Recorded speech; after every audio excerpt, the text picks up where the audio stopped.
Hi friends, আজকে আমি চালতা টক করে দেখাবো।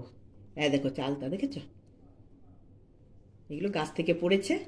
আমাদের ঠাকুর রামকৃষ্ণ, আমরা দীক্ষিত তো গড়বেতা ঠাকুরের জন্মদিনে গেছিলাম, তো ওইখানে গড়বেতা থেকে এগুলো নিয়ে এসেছি। দেখো এইটা খুব সুন্দর টক হয়। তো এইটাকে কেটেছি, দেখো 4 পিস করে এটা কেটেছি। কেটে এই যে এইগুলো বের করে ফেলে দিতে হবে। এই যে আছে এটা বের করে পুরোটাই ফেলে দিতে হবে। এটা বটিতে ভালো হবে, আমি ছুরিতে খুব একটা কাটতে পারি না কোন জিনিসগুলো।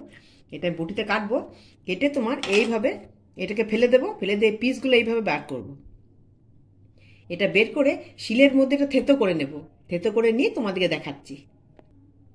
আচ্ছা দেখো, এগুলো পিস করে করে বের করে নিয়েছি, আর দেখো থেতো করে নিয়েছি।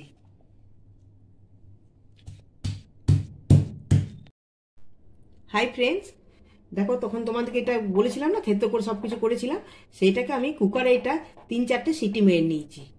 দেখেছো কেমন হয়ে গেছে, একদম সিটি মেরে দিয়েছি। আর এতে নুন, একটু হলুদ, আর তোমার সর্ষেকে একটু বেটে দিয়েছি, একটু একটা ছোট্ট লঙ্কা দিয়ে, লাল লঙ্কা দিয়ে এটা বেটে দিচ্ছি। এবার এটাকে কি করে সাঁতলে দেবো, দেখো তেল দিয়েছি কড়াই, দেখো ঠিক আছে।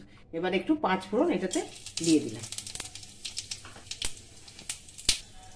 এইটা এবারটা দিয়ে দিচ্ছি, ঢাকা দেবো, না হলে তেল ছিটে যাবে।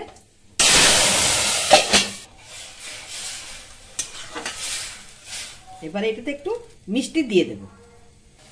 এটাতে এবার একটু চিনি দিয়ে দিচ্ছি। চিনিটা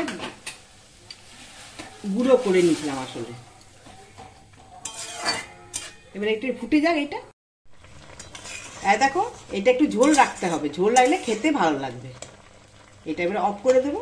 তোমরা আমাকে লাইক করো আর ফলো করো, আর যদি ভালো লাগে তাহলে তোমরা এটাকে শেয়ার করে দিও বন্ধুদের।